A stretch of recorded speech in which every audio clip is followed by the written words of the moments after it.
Recording has started, Sam. This is it. Badminton entries in. The reigning champ. So we've got, the headline for me has to be Ros Canter, not top of the prediction centre, but the reigning badminton and European champ, Lordships Graffalo, not in, but the big superstar, the big talking horse for us behind the scenes in Echo ratings all of last year, talking about eyes a lot. Now a 5-star winner at Po. A lot of Po form in this field, by the way, over the years. So Ros is here. The defending champ is here, but not with the defending equine champ. In fact, there is no previous badminton winning horse in the field. So we're going to have the first time equine badminton winner in 2024. That is for certain. It is actually, while we're here, it is also an event that has multiple new winners. I think it's every event since Tapner, probably even before that. So 2010, so 14. Well, no, probably 14 years, 12 runnings, I'd say now. We had a different winner each year, which is unusual. You think the repeat winners of Burley, you think the Nicholsons in there, you think of Michael Young and Oliver Townend, repeat winners of Kentucky. You had Hazel Shannon as a multiple Adelaide winner in that time. Michael, I'm sure, won a couple of Po's. Po was the place Michael always struggled, wasn't it? But there are definite, it's unique in the 5-star, Sam, that you had a different winner every year, not necessarily a first-time winner, but a different winner every year for 12, 13 runnings now. Looking back to, William Fox Pitt won in 2015, and he'd won in 2004 with Tamarillo, but you've had Pippa Funnell 2005, Andrew Hoy 2006, and now they had won it previously. But 2007 onwards, Lucinda Fredericks, Nicholas Tuzan, Oliver Townend, Paul Tapner, Sir Mark Todd. Okay, he'd won it before. I guess he was a repeat winner, but first in that window. Jock Padgett, Sam Griffiths, William Fox Pitt, Michael Young, Andrew Nicholson, Janelle Price, Piggy March, Laura Collett, Ros Canter. You're right. There's been a different name on that trophy every year, actually going back as far as 2004 and William Fox Pitt. When's the last time Oliver won? Back in 2009. That strikes me as unusual given the horsepower that he's had in the latter part of this decade, how dominant he's been at Kentucky as a starting point, but across the sport. He's world number one now since that first Kentucky win, I think, which was the Cooley Masterclass win. He's pretty much dominated that world number one spot ever since that point. He has always got multiple 5-star horses. So in a way that we might talk about people like Ingrid or Michael in the early part of the decade, Sam, while they did, Michael Young always had, I suppose, Roxana and Sam at peak. But there was a little bit of a time, I guess, where they were balancing off championships, maybe in a way like Andrew Hoy to some degree, not quite to that extreme, but certainly they've always managed their 4-star short. Lemoulin being an example where they had to go and compete for that national championship over the 5-star. Oliver is a 5-star, one of the 5-star riders of the sport, possibly the 5-star rider of the sport. He always turns up with multiple horses. He's always bringing through the next. Cooley Rosalind being an example, a horse that's in this field, who we saw go and put up a podium place in Maryland at the end of last year. He's always at the 5-stars. He usually has multiple horses at the 5-stars, and he's not running to compete. What I mean by that is he's not someone who's racking up huge 5-star runs for the sake of it. He always has 2 or 3 at the top end of the prediction centre. And Badminton 2024, Sam, is no different. He has 3 horses currently in the entry list, and I think all 3 are in the top 10 in the prediction centre. They are all carry over a 5% win chance, which is high when you've got 80, 90 entries at this point. A couple of one-word answers from you, Dee. There was a 9-year male domination of badminton from 2008 to 2017. Only male riders won this competition. Since then, that was 9 in a row. Since then, it's been 4 in a row. It's been Janelle Price, Piggy March, Laura Collett, and Ros Canter. There has not been a male rider of this since 2017, which was Andrew Nicholson with Nerea. Male or female in 2024? Well, should we do the prediction centre? You can. Well, look. It's. I'm going to go female. The top 3 are female. You've given Oliver Townend a great shout. We'll get to a couple of others. But the second question for you, you dodged that one. I don't know who's the favourite. Get me in here. Like, should I pick male or female? Piggy March is our favorite with Brookfield Innocent, 19%. That's going to be a big talking point. Listeners are going to hear that and they're going to think, what?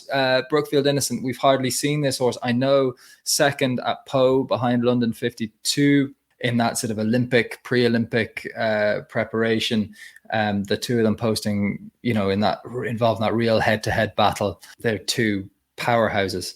And then, of course, went on to win an individual medal as well at the Europeans. Didn't go to Tokyo, did go to the Europeans, won an individual medal. Has been quiet since. But this horse proved, coming back off a layoff, I will side with people saying that, look, Prediction Centre doesn't know about the layoffs. It just judges a horses on its metrics rather than, how frequently they're competing in recent months. But the reason for that is that horses in this sport continuously defy layoffs. They continuously come back in good form. And Brookfield Innocent himself proved this, coming back at Hartbury last year and annihilating a really strong field, and was favourite going into Burghley as well. This is the second time that this combination will be favourites for a major. They were favourites for Burghley and didn't get to compete.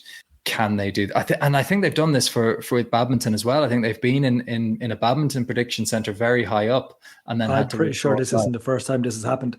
If I'm honest on this challenge, I think this is about the journey to this is the journey to Badminton. This is the between now and will they start.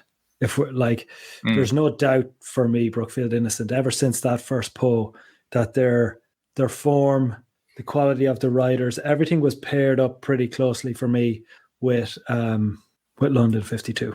I had them really aligned as horses. And you go on and look at London 52's life subsequently, a 3-time 5-star winner, one of the horses that will have a great chance at leading the line in Paris this summer, was at Tokyo. Brookfield Innocent and London 52, the last time their lives were probably this close together, or they were at a point together, I should say, where Poe was at, and then they went in slightly, two roads diverged in a wood, and they went slightly different directions.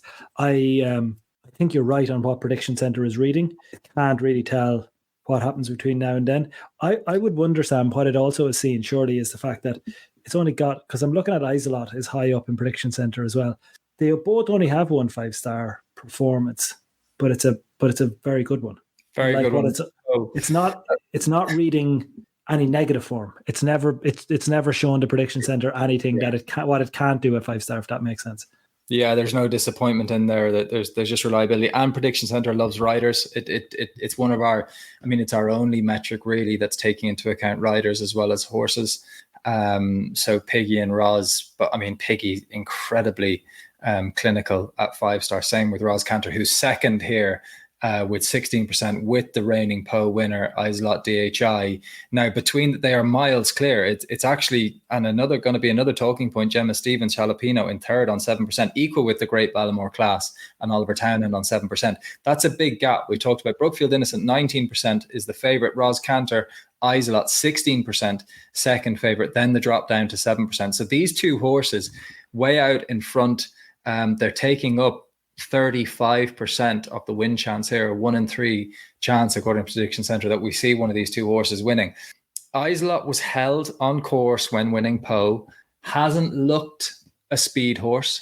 Looks like a horse who could be vulnerable to time penalties. It's the trend we've seen in the sport recently that we're seeing more time penalties now at 5-star, particularly Badminton and Burghley, those two British 5-stars. I think Isolot more susceptible and vulnerable to time penalties. The one thing I'll say about Brookfield Innocent, and Piggy's kind of backed this up in snippets she said about the horse, is in this modern view of the sport where we see the championship type horse who can score low and the reliable old-fashioned 5-star tough horse who can handle any conditions and handle a real tough 5-star track. At the top of the market, I think we have two more modern horses, low scorers in Brookfield Innocent and Isolot. But I think Brookfield shades it a little bit more on potentially having the speed as well to handle it. So I think Brookfield more complete than Isolot, but Isolot has posted incredible scores in the sport. And Prediction Centre, this sport, when you narrow it down, folks, as much as what we love about the sport, the aim of the game is to score low. Isolot, DHI and Ros Canter, they finish low. They are low scorers. That's what wins. So they're second favourites. Isolot's hardy enough as well, is what I would say. And you just can't ignore that at this point, because I think we're doing a preview show later down the line. I'm not saying the other one's not. It's just that Isolot, when you say hardy, what I mean is, what was the run last year for Isolot?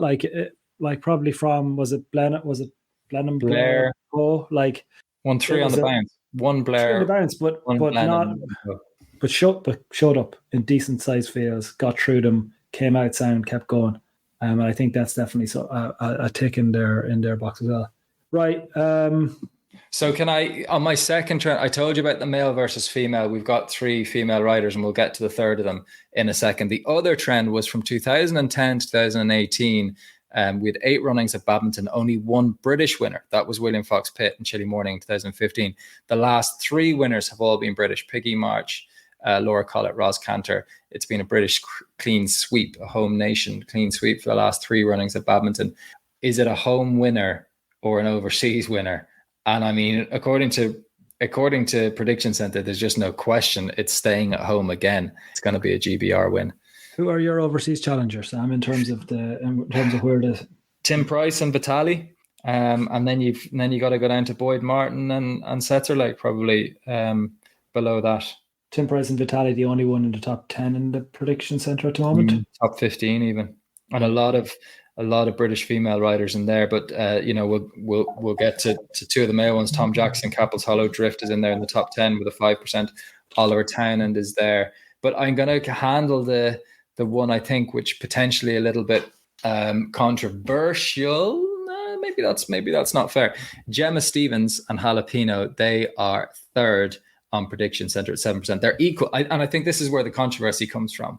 Is they are equal with Oliver Townend Ballamore Class on 7%, and I think that's what particularly Oliver Townend fans will be saying to themselves: how is the great Ballamore Class with 10 5-star top 5s on his CV? How is this horse not higher up the Prediction Centre win chances with all these young pretenders in there?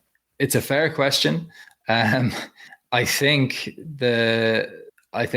this really shows how Ballamore Class's CV, which is those 10 top 5s at 5-star, how impressive that is. Not just to continuously put himself, be going into a competition amongst the favourites, which he still is, up there in the, actually third equal here on Prediction Centre. So right in there in the mix yet again. But to have done that, to have done those 10 top 5s is just really, really outstanding. From one British sweetheart to another, or what's the way of saying that? The darling of the British eventing public. Tell me about Gemma. Good. Gemma Stevens, this is interesting. So she is a 5-star winner. She won Bigton. She's got 2 shots here. One with Jalapeno, 7% win chance, equal with Ballamore Class, I've just said. And the other Chile Knight on a 3%. She's got a 10% win chance here across the 2 horses. And she heads up of if we're going to continue this trendy of a new name on the Badminton Trophy, Gemma Stevens is that most likely person with that 10% chance. Just for her. So she hasn't won Badminton yet. She has 2 very good chances here. You got to remember that actually Oliver's third horse, as we look at it now, Tregilder, would come out of Prediction Centre. That's taking up a 5% win chance. That would bump up a few of the win chances in the field, and it would put Gemma with 2 horses in the top 10 here. So she's going to come here with a real strong hand. And I look forward to seeing her. I think she's maybe a little bit one of the forgotten names, really, since that really impressive WEG performance that we saw from Team GB in 2018, kind of really knocking the Germans off the top spot and beginning that period of dominance for Team GBR. Gemma was part of that team, but we've not seen her. She's not been part of Team GBR since then. No. On championship. She had big arcing performances and things in that time. Like, she's still obviously there and like taking through a horseback to badminton. But you're right. Be a big fan favorite thing as well, wouldn't it? Like, I'm not joking when I say that, kind of darlings of the British eventing public. Like, they are all they're the rider, Sam, that I grew up with. I know they're kind of your contemporaries, which makes it kind of weird or different for you in that like you grew up with them all the way along. But as I came into the sport, Gemma, Kitty, Laura, they were all the new superstars coming through. In a way, now you see kind of Yaz, Bubby, those type of riders. Like when I was coming in, Gemma, Laura, Kitty, and there's a couple more. Piggy, I guess, was on this, maybe a little bit older, but not significantly. I wouldn't think, in that same category. I think she will be popular. That will be big. Tim Price, Vitali. I mean, there's a lot of Burley form tied in here with Ballamore Class, your reigning champion. We'll get to Galileo Numid as well for David Dole in a second. But Vitali had a huge lead at Burley. Ground conditions are gonna we're coming out of such a high scoring badminton from last year with the weather conditions. I know most spectators, and I'm sure badminton themselves, praying that we don't have the same again, because it's just a logistical nightmare and it's a real welly fest and there's just mud everywhere. I love it. I love to see cross country challenge and people having to go back to their instincts and negotiate that course. Vitali's going to be interesting. Vitali on good ground. I think we've seen plenty of horses with a weak show jumping phase win this competition. I don't think Classic Moe was the strongest show jumper. I think by the time Nereo won this class as well, he probably didn't have the strongest show jumping form. It is that type of competition. When you look at the winning margin of Ros Canter last year as well, I mean, she could have had 4 show jumps down and still won. Vitali, I'm going to tell you something. Go on. I went through the field and I started looking at, if you were to place this field altogether, show me the average dressage scores 5-star. But actually what you found was some of the horses at the top end of it, like Isolot, like Innocence. So Innocence, 1 5-star, 22 dressage. Isolot, 1 5-star, 24. And actually a couple more began to creep in there at 1 and 2 5-star. So I said, okay, I'm going to extend it out a bit. Show me this field 4 and 5-star, 4-star long, 5-star, and just get a little bit of a bigger data set. Show me the average dressage score of the field. I get this is not the way the analysts on our team would do it. I get that it's not a perfect way of doing it, but just as a quick proxy in the kind of couple of hours since we've had these entries released, how would I begin to look at how this might shape up? The top horse, Sam, for the first phase, if you look at the average dressage 4 and 5-star, is Vitali. Average dressage score of 24.8 over 6 runs at 4 and 5-star. And again, like, it's not a bad way of looking at the field. Like Isolot second on a 25, Brookfield Innocent third on a 25.5, Ballamore Class 25.8, then Graffanocht William Fox Pitt 27, Jalapeno Gemma on a 27, and MCS Maverick 27.4. But if you were to tell me that those horses that we've just named were the top 6-7 on Friday night at Badminton, I think that would be really, really legitimate. Tim, Ros, Piggy, Oliver, William, Gemma, like, it's all the great and the good, and they're all there in the kind of 24 to 27 mark. It makes sense.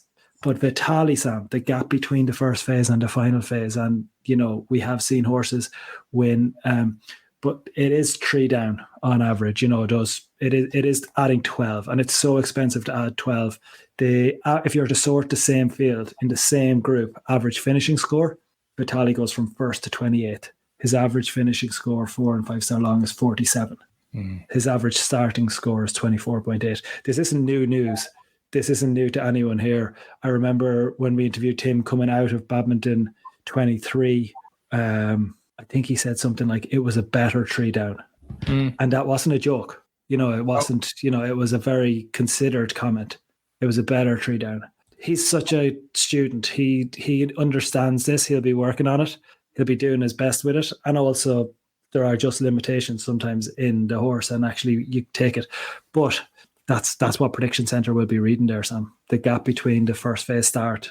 I think he's such a talented horse. He'd be an out and out favourite without that chink in the armour. Oh, I mean, I think it makes it quite exciting, And if you're pricing up who leads on Sunday morning, I think Vitali's a huge favourite to lead on Sunday morning. And And then with the jump, if you're a bookmaker and you were laying it, you'd be nervous because that show jumping phase, they can leave them up. Remember, they can leave them up. Classic Moe wasn't had no Noreo had no perfectly. Noreo actually had a reasonably weak final phase going into that. I would have had Noreo as having a rail, and all it takes is one rail when they're that tightly bunched at the top of a badminton field. One rail will usually be enough. Classic Moe and Noreo were that horse out. Experts in the sport will swear that show jumping is now one of the most influential phases. They're wrong. It's not. The stats show it. Ballamore Class has 10 top fives, only one clear at 5-star in those. Obviously, show jumping a little bit less influential at 5-star than it would be in a championship. The Olympic Games, Tokyo, the only time we've seen the show jumping phase actually become the most influential. But that's because there's 2 rounds of it. So look, it's one of the inefficiencies in the sport. People tend to over exaggerate that phase. The dressage isn't one of those that's over exaggerated, and speed is the other one as well. But Jalapeno, in the 5th on the 6-run average. I pulled it up there because Vitali has the best 6-run average in the field at the moment. That'll change a little bit. It's kind of the fun of getting these entries so soon. I'm sure we're going to see some of these horses running in internationals, the likes of Thorsby coming up this weekend in Burnham Market. It's going to be interesting to see that as well. If there is we talked about a debut badminton winner or a first-time badminton winner in Gemma Stevens, potentially. The favourite to become a first-time 5-star winner full stop is going to be Tom Jackson, Cappel's Hollow Drift. He's got a second horse as well, I must add, in Farndon as well, not without a chance. Just around 15th here on Prediction Centre as well. So he brings a 7% win chance to the table. That's big. Again, these numbers sound small. 7% sounds small, but it's a huge market share when you consider there's 90 entries in the field here. So these are significant chances. These are real winning chances as well. That would be a big story. I think it's kind of obvious enough because we're talking about a first-time 5-star winner. But Tom Jackson, we've talked about him before as one of the emerging, kind of where Tom McEwen maybe was 10 years ago. Young gun, bursting onto the scene, big moment, big chance. But this horse would also fit. Probably doesn't want it really soft, but is a pretty good all-rounder. And when you've got a dare I say aging Ballamore Class, how long can that combination keep up this incredible run of 5-star top 5s? How long can they keep that going? Will there be young pretenders? And maybe Tom Jackson is one of those. Tom Jackson and David Dole, who I'm sure we'll talk about as well, are two that featured really heavily on our preseason reviews previews. When we were talking about horses that might win a 5-star, I'm pretty sure Capel's Harlow Drift came up at that point alongside Galileo Neamwood. Now Galileo Neamwood, Sam, this weekend at Cronenberg has gone on and reiterated, I suppose, the speed that they have cross country. While they might not necessarily want it to be a total mud fest, they will absolutely, when you talk about the influence of each phase, they will absolutely want it to be a challenging and a tough time. And I would suggest for Capel's Hollow Drift, it's not going to be a million miles away either. Would that be fair? In that, I think it like a time. Yeah, I don't think out and out, but he's up there on everything really. Yeah, like he's in the top 10 on the 6-run average. It's a 28.3. He's got really nice show jumping metrics. Like I would say show jumping very, very strong. That he's going to be a strong starter and a very strong finisher, and quite a lot like a good on reliability, and not a million miles off on speed. Like top speed percentage 91%, like that. That is high to put it into context. You got Tregilder in there, Chilly Knight in there, Grantstown Jackson, Cooley Rosalind, who we need to mention a little bit as well. He's more top 20 than he is. I mean, he is. That's where he is, around just outside the top 20 actually when it comes to speed. But it is that's the one area where I think if it got really tough in the speed, it potentially slips away from a little bit. Okay. And they are actually coming off the back of a run out in Arastapan. I was just checking there, that's the one imperfection, and then otherwise they'd be coming in 100% on their 10-run cross country jumping, but it's 90%. Let's go. Let's skip. I mean, the one omission really from the top 5 is Cooley Rosalind. Oliver Townend. They led Maryland. They had a fence in hand by the time they went in to win a 5-star. Would have been the first 10-year-old winner of a 5-star, or 9-year-old. Sorry, would have been the first 9-year-old winner of a 5-star since Oslo and William Fox Pitt over a decade ago. But they didn't pull that off. They had 2 down. Also, Blenheim winners. Blenheim winners as well. So it's been, when we look at the age of horses, there are only 3 horses 10 years old or younger. There's one 9-year-old who, ridden by Caroline Powell, could become the first 9-year-old. CBI Aldo could become the first 9-year-old to run at Badminton since Nick of Time in 2010. Caroline Powell has formed that department because she is the last person to compete an 8-year-old at Badminton. She did that in 2008, Mac McDonald. Can you imagine an 8-year-old around Badminton? Just does not happen now. There's one 9-year-old entered, as I say, that CBI Aldo of Caroline Powell's, and there's only 2 10-year-olds entered. Cooley Rosalind is one of them. Will become the first 10-year-old winner since Land Vision in 2011, ridden by Sir Mark Todd, if they could do it. But they have a significant chance. And I always think it's in this sport, like, youth is. I mean, there's no denying that horses are in their aerobic prime, in single figures. So now the conditioning and all that sort of stuff, the mental conditioning and some of the stamina, and then definitely the skill associated with cross country and stuff like that does develop over time. But Cooley Rosalind, she's in the prime of her career. Well.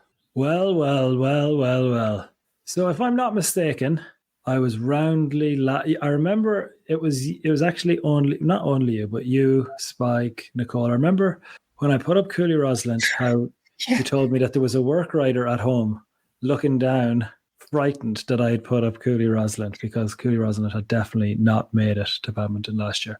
She went on and had it. It's the year before, I think. I think. No. This was 2023. Okay.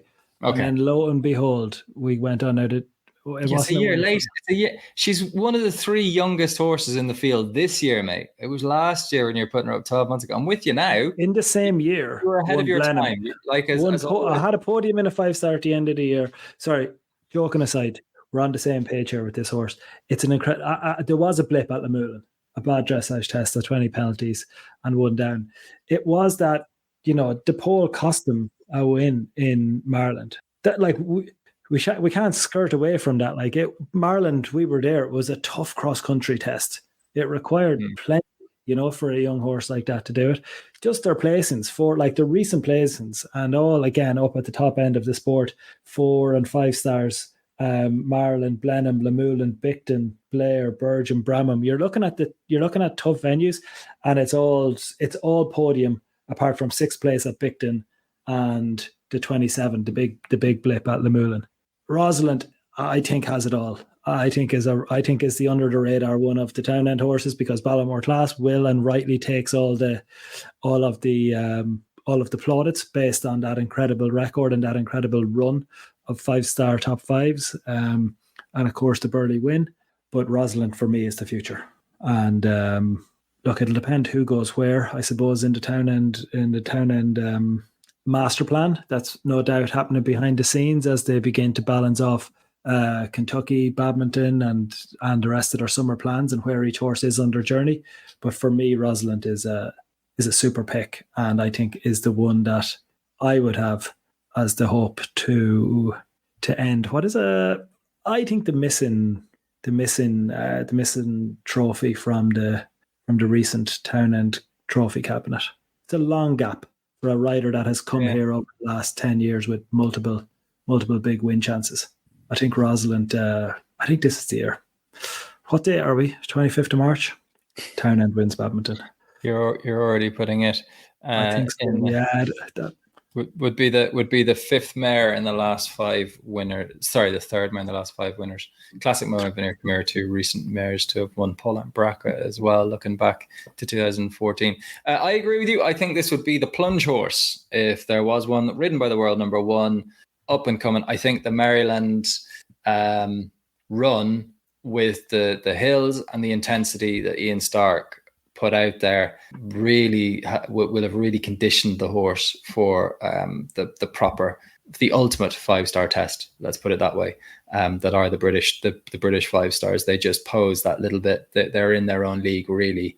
But this horse has all 3 phases, I think. And even again, if you were looking in the same way Tim Price said it was a better 3 down, when you look at the 2 down, I would not want to be laying that this horse is again going to have 2 down again. I don't think. No, it was that on Bergam, Sam. Bergam back in 2022 is the only other time it had 2 down. Yeah, no. All of the rest of them are clears or had 1 down at Lamulin. Even on that bad weekend at Lamulin, it was 1 down. So I think it was an unusual. And actually, I remember that round. It was an unusual one. A couple of horses coming here with good recent form. I say recent, it was only at the weekend in the Netherlands, kicking things off there at Kronenberg. Kirsty Schabauer Classic had a good podium placing there. And David Dole, Galileo Newman as well, didn't quite make the podium. They won it last year. They were 4th this year. What an incredible record this horse has. They nearly won Pau. They were close to winning Burghley. They've got a great badminton result here as well. They went very well in Kentucky. This horse has been to all the big venues and laid down great performances. Keeps knocking on the door. The big question here, why Prediction Center doesn't have this horse higher, if you're looking at the Equities Prediction Center, which you can do, is that their 6-run average is 33. I say you can do. You can do whatever you like. Equities Prediction Center, just stick it in there. I'm not going to give you the full URL address because it's just a little bit like. No, try it. Give it a go if you want. Prediction-center. Yeah. I mean, it's also it'll be on social media. It'll be on Equities and social media. Yeah, but this is the interesting one, and it does like this. I think this is where Prediction Center is really helpful for people, right? It is just in the same way. You got to remember, there's 90 horses, right? You are definitely going to pick out of those 90 horses. You're going to pick 10, and you're going to go, "There's no way that win chance is right." I strongly disagree with that. There's no way that podium chance is right. I strongly disagree with that. There's no way that even that top 10 chance is right. I strongly disagree with that. And that is fine. We do that with sports odds all the time. Preseason odds for the Premier League. People will strongly agree, disagree, who's going to win, who's going to get relegated. Gold Cup at Cheltenham, Aintree Grand National. People will make really strong cases, really valid cases for why horses are and aren't priced correctly. And that's fine. This is a model that can do this for every horse in the sport. Has done it for the 90, has done it based on the evidence, the objective evidence that we have for the 90 horses entered here. I feel that Galileo Newwood has higher than a 1% win chance for sure, and even higher than a 35% top 10 chance. But not on level conditions, surely. You're hoping when you say that it's a time test, because on a horse that averages a 30 something in the dressage is not going to get 2 rails from every one of those horses I'm talking about. Rosalind, 23 last time out. Isolot, 23 last time out. Brookfield Innocent, 22 on their only time at 5-star. It won't be on level conditions. And what Prediction Center can't read into, Sam, surely, I'm sorry for cutting across you, but I was the one that said to you, Galileo Newwood, 1%. I've been backing Galileo Newwood since January this year, as you know, probably since Burghley last year, as the horse at 5-star to follow. But when you see the way the sport is set up now, if it's a level playing field, nice, decent ground with no bottomless weather like we saw last year, there's a lot of horse, like he's not going to start in the top 15, and that makes it difficult to close that gap. Could I interest you in a Swiss cheese analogy? Swiss cheese, folks. Talk me through it. That's the cheese with the holes in it, right?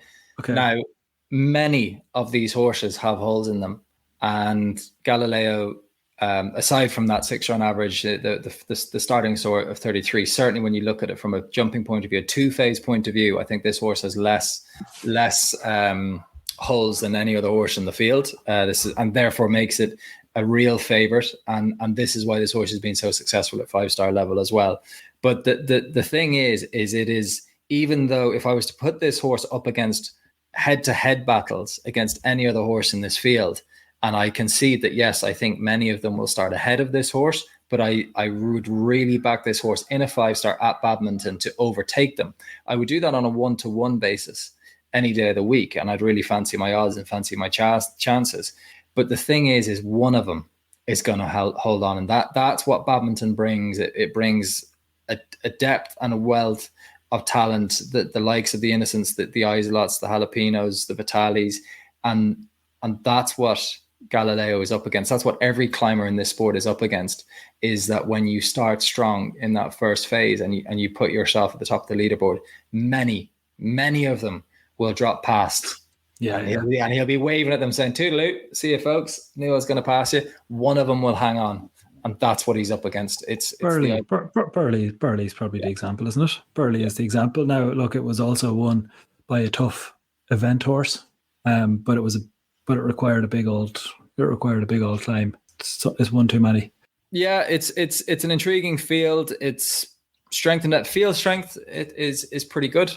It's up there. You know, there's a couple of, I know we didn't talk about it, and it definitely wouldn't be a starting point, but as we always knew, there'd be a couple of horses that are thinking about Paris, and they have. Yeah, exactly. In the words of Willie Mullins with Statement and Constitution Hill, to win Badminton, you got to turn up. One or two shots fired at Ros Canter and Graffalo. I mean, it'll be some. We'll see. She's second on prediction. She could easily be favourite on Prediction Centre come the beginning of Badminton 2024. We'll see. Great horses in there, great 5-star specialists in there. Can't wait for it.